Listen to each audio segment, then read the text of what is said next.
नमस्कार, स्वागत है आपका वन एक्स बैट द्वारा प्रस्तुत इंडिया न्यूज के खास कार्यक्रम क्रिकेट प्रेडिक्टा में।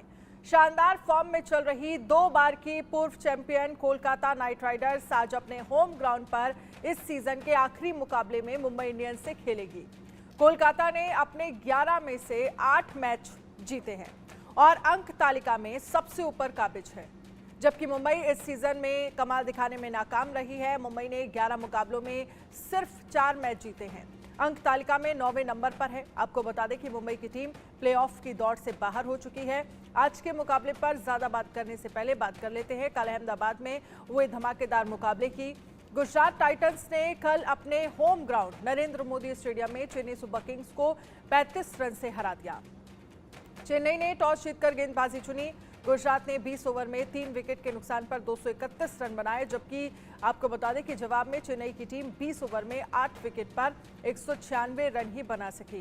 गुजरात के कप्तान शुभमन गिल ने 104 रन बनाए और आईपीएल इतिहास का 100वां शतक जमाया। गिल के बाद साई सुदर्शन ने भी 103 रन बनाए और करियर की पहली सेंचुरी पूरी की। दोनों ने 210 रन की ओपनिंग पार्टनरशिप की। चेन्नई से तुषार देशपांडे ने 2 विकेट लिए और चेन्नई की तरफ से डेरिल मिचेल ने 63 रन, मोइन अली ने 56 रन और एमएस धोनी ने 26 और शिवम दुबे ने 21 रन बनाए। मोहित शर्मा ने 3 और राशिद खान ने 2 विकेट लिए। अब बात करते हैं आज होने वाले मुकाबले की। अपना तीसरा आईपीएल सीजन खेल रही गुजरात टाइटंस की टीम अब तक चेन्नई सुपर किंग्स से 6 बार भिड़ चुकी है। इसमें 3 मैच गुजरात ने अपने नाम किए हैं, वहीं 3 मुकाबले चेन्नई जीतने में सफल रही है। यानी जब ये दोनों फिर से मैदान में आमने सामने होंगी तो फिर मुकाबला बराबरी का होगा। गुजरात की टीम ने चेन्नई के खिलाफ अब तक का अपना सबसे बड़ा स्कोर 214 रन बनाया है। वहीं गुजरात के खिलाफ चेन्नई का सर्वाधिक स्कोर जो है वो तो 206 रनों का है। इस पर चर्चा करने के लिए आगे खास मेहमान हमारे साथ जुड़ेंगे। नोएल डेविड हमारे साथ जुड़ गए हैं ज़्यादा बातचीत के लिए। राजकुमार सर भी हमारे साथ कुछ ही देर में जुड़ेंगे और साथ ही सुनील यश कालरा भी हमारे साथ जुड़ेंगे। लेकिन नोएल, सबसे पहले आपसे कल के मैच को लेकर आप कैसे देखते हैं? जो जीत गुजरात टाइटंस को हासिल हुई, जिसमें एक कह सकते हैं कि बड़ा रोल जो है वो शुभमन गिल का रहा, 104 रन उनकी तरफ से बनाए गए। और अगर मैं कंपेयर टी20 वर्ल्ड कप को लेकर करूं, क्योंकि टी20 वर्ल्ड कप से वो रिजर्व में है, बाहर है फिलहाल, आप कैसे देख रहे हैं इस परफॉर्मेंस को? There is a saying, कहते हैं कि ना records are to be broken, और कल रिकॉर्ड was broken। कल की पार्टनरशिप ओपनिंग स्टैंड काफी शानदार थी। एक आईपीएल नंबर 1 रिकॉर्ड है स्टैंडिंग। और शुभम गिल ने जो ओपनिंग स्टैंड मुकाम किए थी, I think it is a treat to watch. काफी अच्छा दिखा इस के लिए, आंखों के लिए, जो शॉट खेले हैं हर शॉट उनके जो बुक्स में है वो खेल चुके हैं कल। I think the outstanding inning of Shubham Gill, I think he had to prove, I'm still there. But I think it is little late, but still their results में है वो। I think आगे भी जो भी मैचेस होते हैं, I think we should be more consistent in it. Because अगर शुरुआत में यही फॉर्म रहती थी शुभम गिल की, तो I think he would not have missed the bus. But unfortunately, selectors to कुछ अलग था program. So I think that's why they have kept him in the reserve. But overall, I think that ये जो match हुई कल, I think it was wonderful match. काफी spectators के लिए काफी entertainment हुआ. We could see lot of sixes, fours, from both the batsmen. I feel that Chennai Super Kings की जो शुरुआत हुई है, I think जब आपके initial 1 या 2 ओवर में 3 विकेट गिरते हैं, I think वो एक बैकफुट पे डाल देती है टीम को, and I think that was the start of the downfall of Chennai Super Kings कल के मैच में।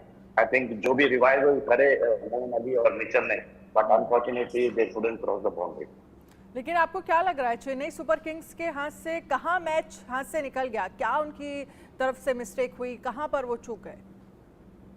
देखिए, जब आप 230 to 40 यस फेवरेबल है वो ग्राउंड पे, क्योंकि विकेट उतना नहीं कर रहा था। बट जब आपके इनिशियल 1 या 2 ओवर में आपके जब 3 विकेट गिर जाते 15 रन पे, देन आई थिंक वो एक बैकफुट पे डाल देता है आपको, क्योंकि और एक विकेट अगर गिरता था तो अगेन मुश्किल हो जाता। बट जो भी रिवाइवल करे मोइन अली और मिचेल ने कोशिश करे, बट जब मिचेल आउट हुए, आई think that was the end of Chennai super Kings, क्योंकि वो टारगेट जो ओवर्स की रन रेट थी काफी ऊपर होने लगी। आई think it was not gettable 240 238, तो उधर ही एक डाउनफॉल था जो पहले के विकेट जब गिरे। चलिए आज अगर मैच को लेकर अगर हम बात करें, क्योंकि कोलकाता नाइट राइडर्स और मुंबई इंडियंस का ये मैच है। मुंबई इंडियंस लगभग प्लेऑफ से बाहर नजर आ रही है। कैसे देखते हैं आज के मैच को लेकर? ईडन गार्डन्स में ये मैच होगा, होम ग्राउंड क्या कोलकाता नाइट राइडर्स को सपोर्ट करता हुआ नजर आएगा? क्या जो होम ग्राउंड की सपोर्ट से ही अभी तक वो लोग लगातार जीतते रहे होम ग्राउंड पे। एंड आई थिंक ये केकेआर के लिए इम्पोर्टेंट है, क्योंकि अगर वो नंबर 1 रहना चाह रहे तो ये मैच जीतना चाहिए, क्योंकि आखिरी मैच है उनका लीग स्टेज में।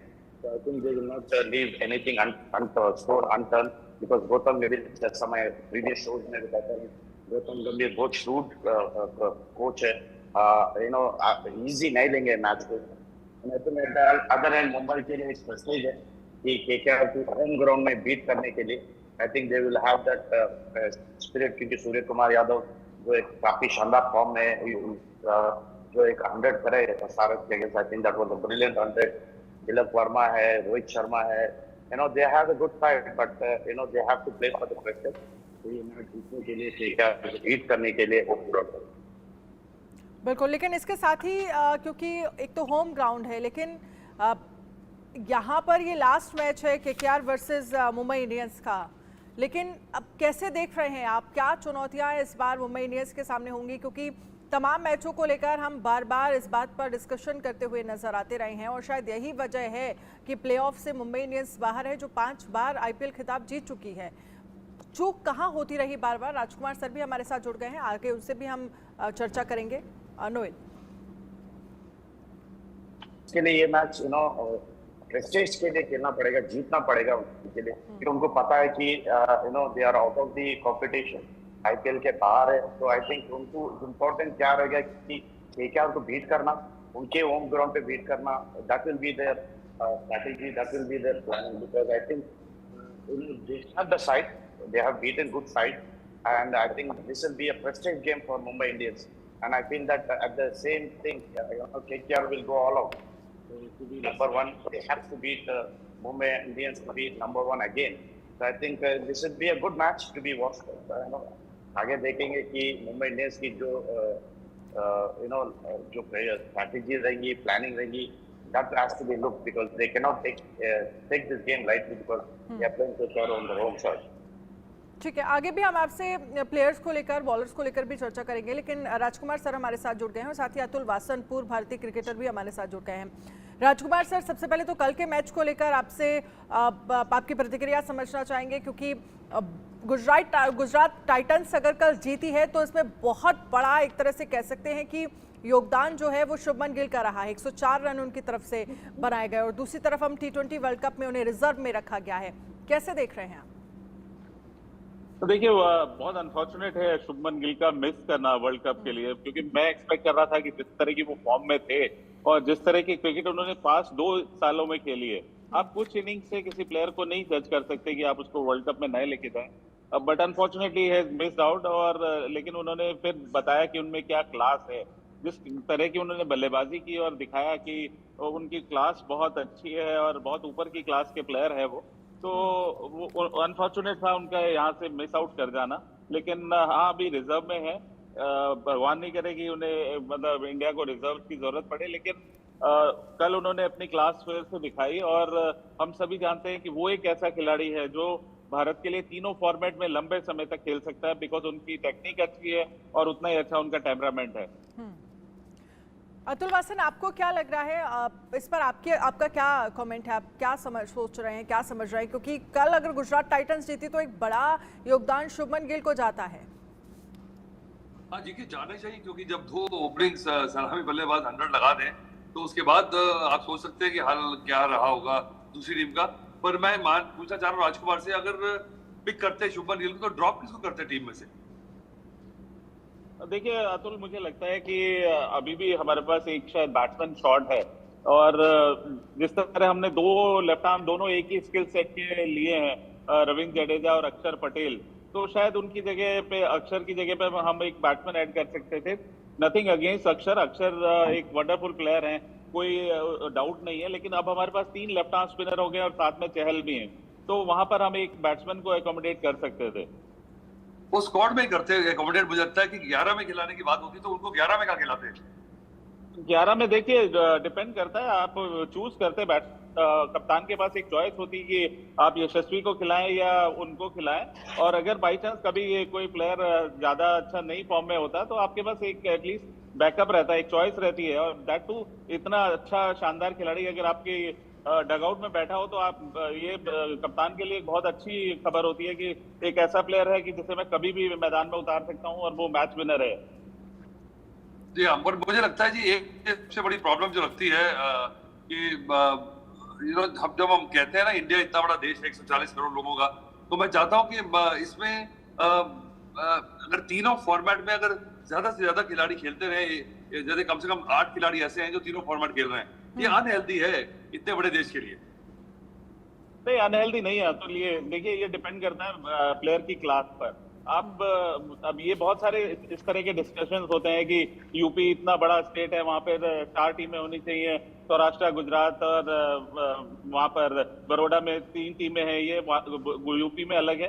तो ये तो सारी कंस्ट्रेंट्स हैं जो हैं, लेकिन ऐसा नहीं, अगर प्लेयर में क्लास है, वो तीनों फॉर्मेट में अच्छा कर रहा है देश के लिए, तो क्यों नहीं वो तीनों फॉर्मेट खेलेगा।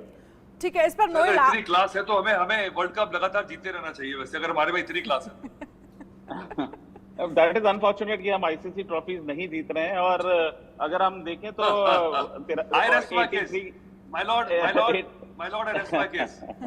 नहीं, it was a healthy discussion, you are always welcome. Noel, आप इसमें कुछ कमेंट करना चाहेंगे? शुभमन गिल अगर टीम में होते फिर बाहर कौन होता? ये क्वेश्चन वो दोनों आंसर कर दिया तो मेरे से क्यों पूछते हैं? आपका कुछ ओपिनियन होगा मे बी। ना, there is no opinion in this, it is over and dusted. ठीक है, चलिए आगे बढ़ेंगे चर्चा में। अगर आज के मैच को लेकर बात करें राजकुमार सर, कोलकाता नाइट राइडर्स और मुंबई इंडियंस का ये मैच जो कि ईडन गार्डन में खेला जाएगा, क्या लग रहा है, क्या एक्सपेक्टेशन है? और मुझे लगता है कि कोलकाता नाइट राइडर्स और मुंबई इंडियंस के बीच ये आखिरी मैच होगा। क्या आकलन है आपका पिच को लेकर, दोनों टीमों को लेकर?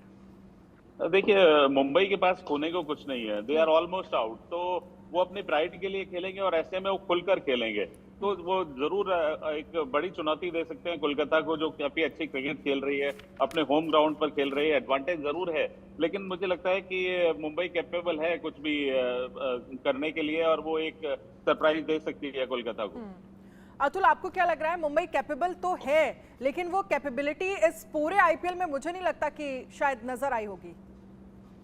बिल्कुल नहीं, कहाँ नजर आई। मुझे लगता है कि सबसे पहली टीम हुई है जो नॉकआउट हो गई है, और सबसे बड़ी बात यह है कि अब थोड़ा डेंजरस हो गए हैं वो, क्योंकि एक तो ईडन गार्डन में जीते, बड़ा अच्छा रिकॉर्ड था उनका। 2019 के बाद पहली बार खेल रहे हैं ईडन गार्डन में, और मेरे ख्याल 13 में से 10 मैचेस जीते हैं यहाँ पे, जो मैं स्टैटिस्टिक्स है। पर वो अलग टीम थी, वो जब आखिरी बार जब हारे थे तब वो आईपीएल जीत गए थे। तो मुझे लगता है कि पर अब क्या है कि वो नथिंग टू लूज है, आप अपने फैंस के लिए एक ऐसी परफॉर्मेंस देंगे जब आपके पास कोई हारने को नहीं होता ना, तो फिर आप बहुत डेंजरस हो जाते हो। तो इस बात का ख्याल केकेआर को रखना हो।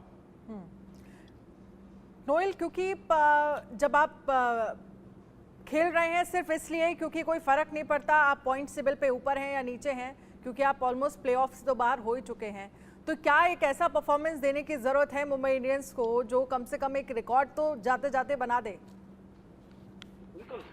As Atul rightly said, इनके ऐसे मूवमेंट पे एक जो टीम बाहर हो गई है, तो वो लोग डेंजरस होते हैं, और अच्छी टीम के साथ वो लोग अच्छा खेलते हैं। आई थिंक आप देख चुके हैं एसआरएच के अगेंस्ट जैसा खेले Sunil Kumar Yadav, I think he will be more dangerous on in this wicket, and I think Rohit Sharma भी लास्ट गेम है, I think he will also come good. तो एक डेंजरस साइड है मुंबई इंडियंस। यस, शुरुआत में क्लिक नहीं हुए, that is secondary, but I think later on they become very dangerous, and I feel that आज जो भी मैच होगा, मुकाबला होगा, I think केकेआर के लिए थोड़ा थ्रेट होएगा, because they are on the fire. चलिए, बहुत बहुत शुक्रिया आप सभी खास मेहमानों का हमारे साथ इस चर्चा में शामिल होने के लिए। क्रिकेट प्रेडिक्टा में आज के लिए फिलहाल इतना ही।